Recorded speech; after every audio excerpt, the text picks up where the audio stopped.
Selepas Karepet matek aji tapak angin dalam memijat kaki sang sultan, Sultan Trenggono yang sudah merasakan pijatan tangan Karepet menjadi terheran-heran. Kekuatan jari tangannya memang luar biasa. Di umur yang masih muda, Karepet sudah mempunyai kekuatan yang amat besar. Aji rogo jati miliknya yang sudah matang dan tidak sembarangan orang bisa mematahkan, namun bisa disentuh oleh kekuatan Karepet. Karepet yang masih berusia muda kini sudah mampu menembus aji rogo jati. Karena itulah kemudian Sultan Trenggono berkata, "Cukup Karepet, pijatanmu sudah cukup terasa." "Mohon ampun Kanjeng Sultan," kata Karepet yang merasa kalau Kanjeng Sultan sangat memperhatikan dirinya. "Baiklah, kau sekarang boleh kembali bertugas lagi Karepet," kata Sultan Trenggono. "Kasinggihan dawuh Kanjeng Sultan," kata Karepet yang setelah mengaturkan sembah bakti, Karepet pun bergeser menuju ke pintu. Sultan Trenggono memandang Karepet yang melangkah keluar dari ruangan sampai hilang di balik pintu. Karepet yang merupakan cucu buyut Sang Prabu Brawijaya Pamungkas meninggalkan ruangan menuju pintu masuk ruang dalam tempat dia berjaga semula. Karepet pun kemudian ditanya oleh temannya. "Karepet, jadi tadi kau disuruh memijat Kanjeng Sultan?" tanya temannya heran. "Iya, apakah ada yang aneh?" tanya Karepet. "Tidak, selama ini belum pernah ada yang dipanggil Sultan untuk memijat," kata temannya itu. Karepet pun menjawab seadanya. "Ya, mungkin Kanjeng Sultan sedang lelah." Matahari bergeser terus ke barat.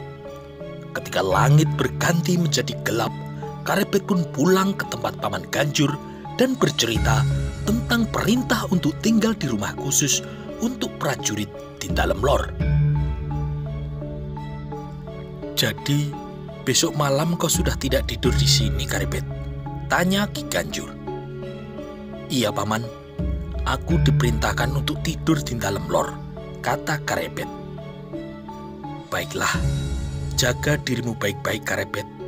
Laksanakan semua tugas keprajuritan yang diberikan kepadamu," kata pamannya yaitu Ki Ganjur. Malam itu, Karepet dapat tidur nyenyak. Di kegelapan malam, ribuan bintang angkasa tak kenal lelah terus bergerak ke arah barat. Mulailah hari demi hari, Karepet menjalani hidupnya sebagai seorang prajurit Wirotamtomo. Karepet pun telah beberapa kali dipanggil untuk memijat. Betul-betul memijat Kanjeng Sultan. Bukan karena Kanjeng Sultan ingin mencoba untuk mengetahui kekuatannya. Ternyata beberapa hari saja setelah Karepet menjadi prajurit Wirotamtomo, telah menjadi perbincangan laki-laki dan perempuan sekota Raja Demak. Banyak laki-laki yang mendengar dari para prajurit yang ikut berburu ke hutan Prawoto, yang bercerita tentang keberanian dan keperkasaan Karepet dalam menaklukkan seekor macan gembong.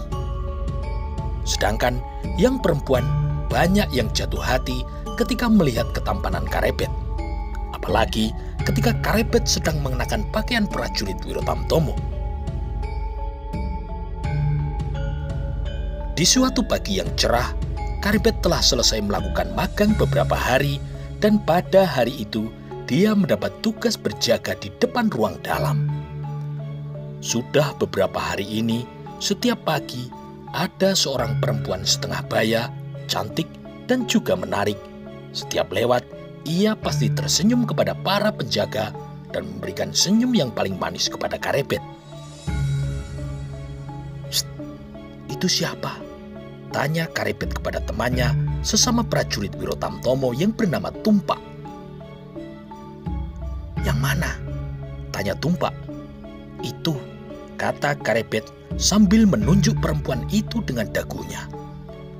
"Yang mana?" "Oh, itu Nyai Menggung," jawab Tumpak, lalu ia melanjutkan. "Nyai Menggung, janda cantik yang sudah beberapa tahun lalu ditinggal mati oleh suaminya. Suaminya adalah seorang tumenggung." Karebet hanya mendengarkan saja cerita Tumpak tentang Nyai Menggung. "Nama sebenarnya dari Nyai Menggung adalah Nyai Madusari," kata Tumpak, dan ia pun terus bercerita. "Dulu, sewaktu masih gadis, Nyai Madusari tinggalnya juga di Kepudren. Karena ia masih sentono dalem, dan setelah menjadi istri dari seorang tumenggung, ia kemudian pindah ke rumah Ki Tumenggung." "Kenapa Nyai Menggung tiap hari ke Kepudren?" tanya Karebet.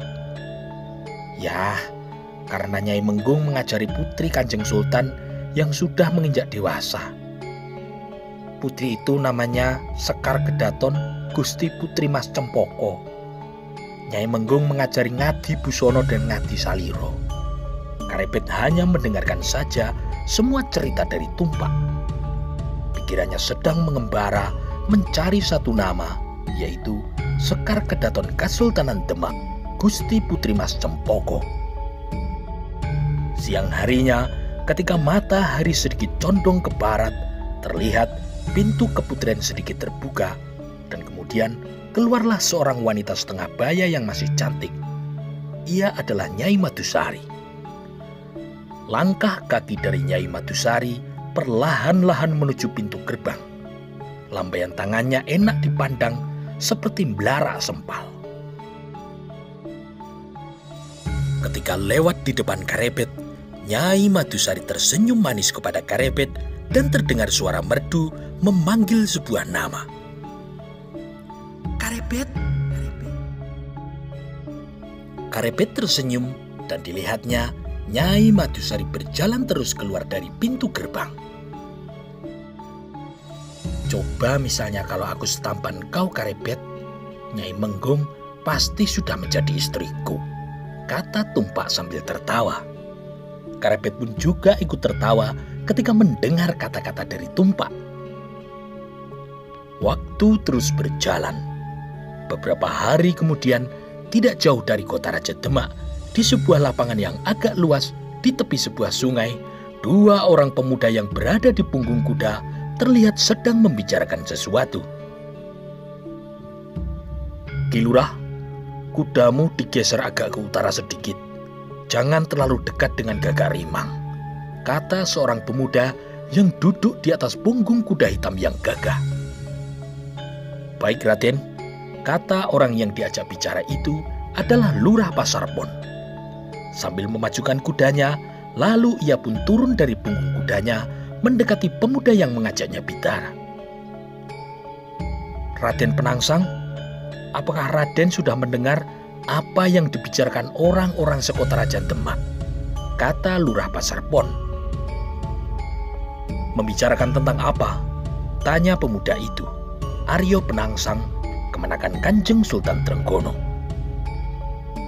"Tentang keberanian seorang prajurit Wirotamtomo yang baru," kata Ki Lurah. "Karebet," kata Aryo Penangsang. "Ya, Raden, kekuatan tangan Karebet mampu memukul seekor macan gembong hingga pingsan," kata Lurah Pasarpon. Aryo Penangsang menganggukkan kepalanya. "Ya, Karebet mampu memukul kepala seekor macan gembong hingga pingsan. Tangannya pasti kuat sekali." "Ya, orang sekota Raja Demak juga mengaguminya," kata Lurah Pasarpon. "Aku juga mendengar soal itu dari prajurit Wirotamtomo. Biar saja, malah bagus itu. Seorang prajurit Wirotamtomo mempunyai ilmu yang cukup tinggi," jawab Penangsang. "Dulu Raden pernah membuat mengeram-eram dengan memukul batu padas sebesar gudel hingga pecah berserakan," kata Lurah Pasarpon. Aryo Penangsang tidak menjawab. Dilihatnya tangan kanannya yang mempunyai kekuatan yang dahsyat. Dengan lambaran aji panglebur jagat, Sekali saja terkena tanganku, kepala seekor macan gembong pasti sudah pecah, kata Arya Penangsang dalam hati. Raden, apakah Karepet juga mampu memukul kepala macan gembong hingga pecah berserakan? Atau menghancurkan batu padas sebesar gudel? Tanya Ki Lurah Pasarpon. Arya Penangsang tidak menjawab, tapi ada suatu keinginan untuk menakar ilmu kanuragan melawan Karepet. Kelihatannya aku dan Karepet perlu adu kerasnya tulang, lihatnya kulit, adu ilmu kanuragan Joyo Kawijayan Guno Kasantikan. Bagaimana pendapatmu, Lurah Pasar, kalau aku tantang Karepet sekarang?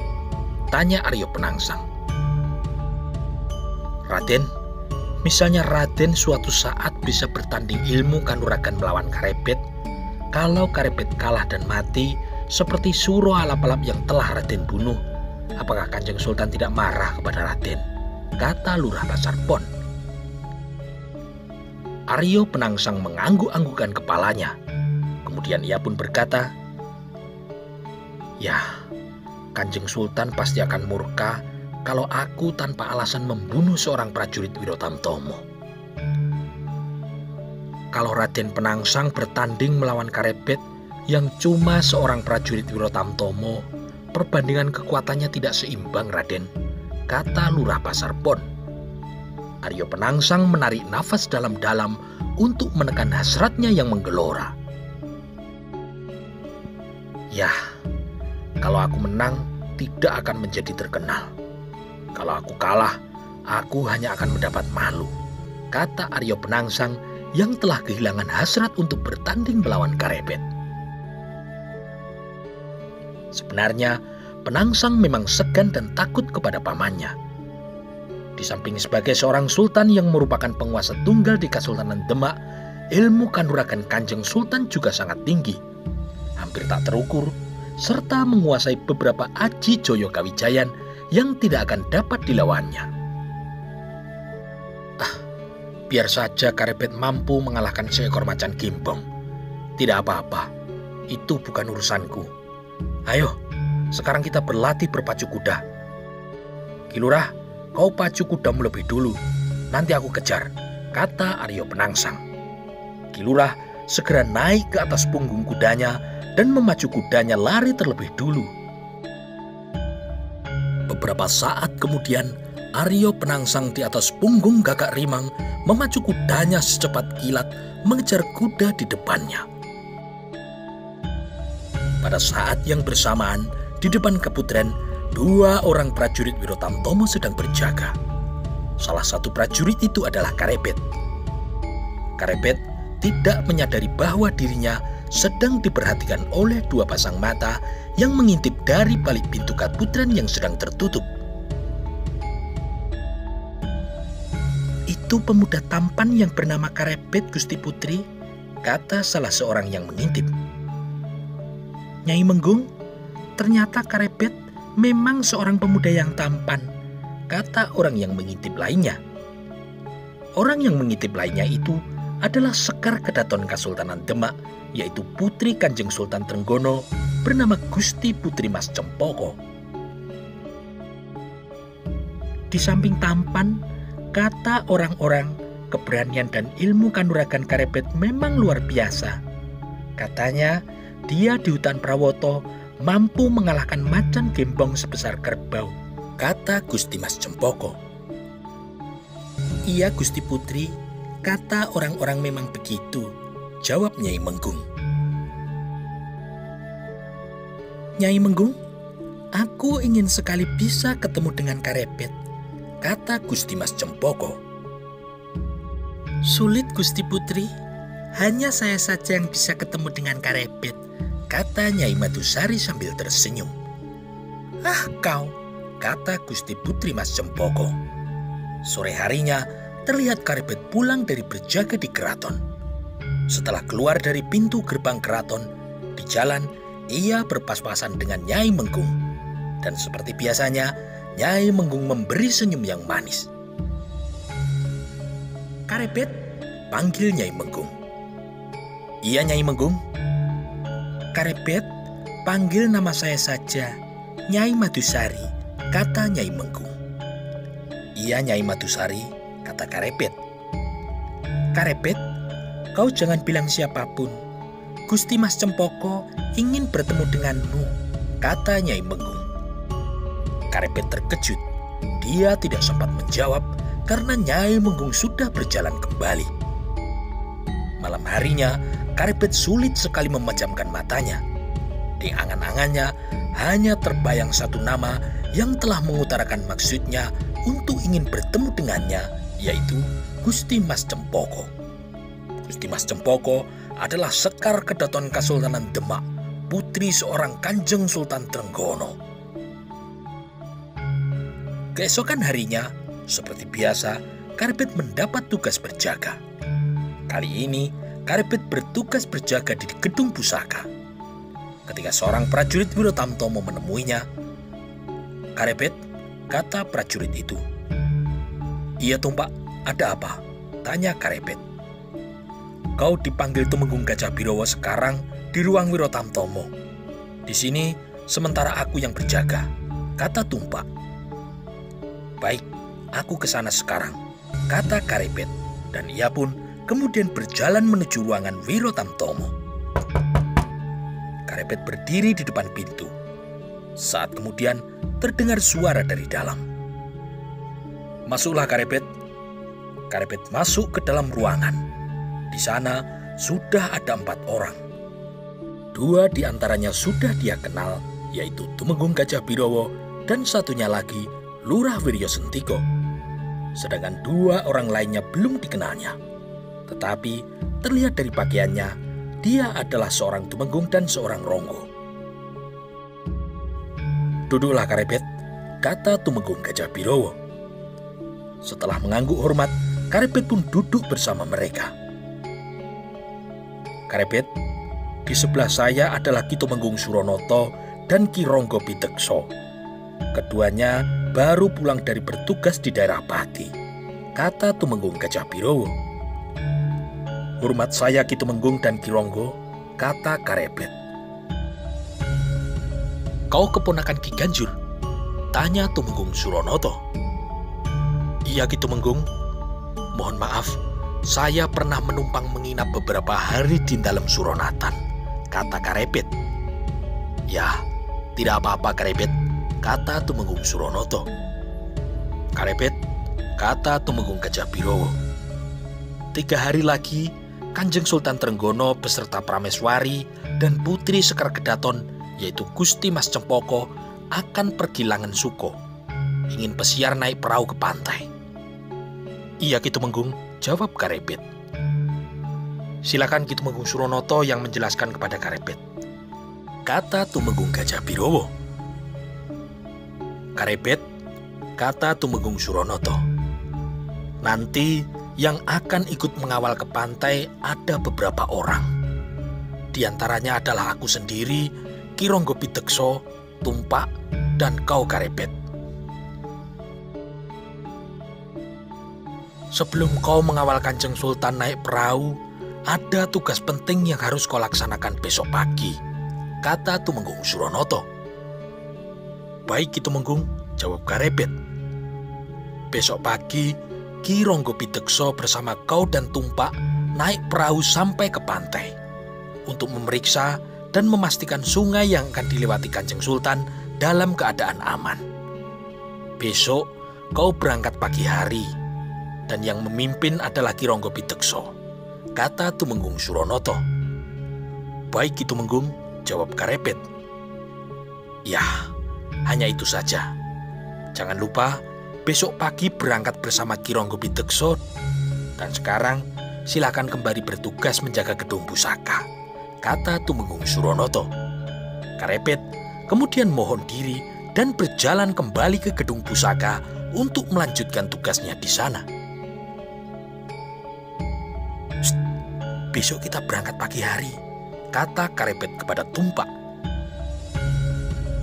Matahari terus bergerak ke arah barat tanpa mengenal lelah. Ketika Karepet sedang dalam perjalanan pulang dari bertugas, tidak jauh dari pintu gerbang, dia bertemu dengan Nyai Menggung.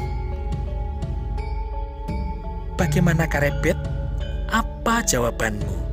tanya Nyai Menggung. "Nyai Madusari, 3 hari lagi saya diperintahkan ikut mengawal di perahu Kanjeng Sultan. Nanti Gusti Putri akan bertemu dengan saya di sana. Sedangkan besok pagi saya akan ke pantai memeriksa tempat yang akan dikunjungi oleh Kanjeng Sultan," kata Karebet. "Baik, besok saya sampaikan ke Gusti Putri," kata Nyai Menggung. "Terima kasih Nyai," kata Karebet. "Karebet, saya kemarin panen pisang raja. Sudah matang, enak dan manis. Nanti kau mau datang ke rumahku, Cak Bagus?" kata Nyai Madusari sambil tersenyum manis. "Nyai Madusari, setelah ini saya harus mempersiapkan keperluan untuk perjalanan ke pantai bersama Ki Ronggo besok pagi," jawab Karebet. "Besok kau akan berangkat pagi-pagi sekali, Karebet?" tanya Nyai Menggung. "Iya Nyai, saya berangkat dari dalam Suronatan setelah fajar," jawab Karebet. "Ya sudah, tidak apa-apa Karebet.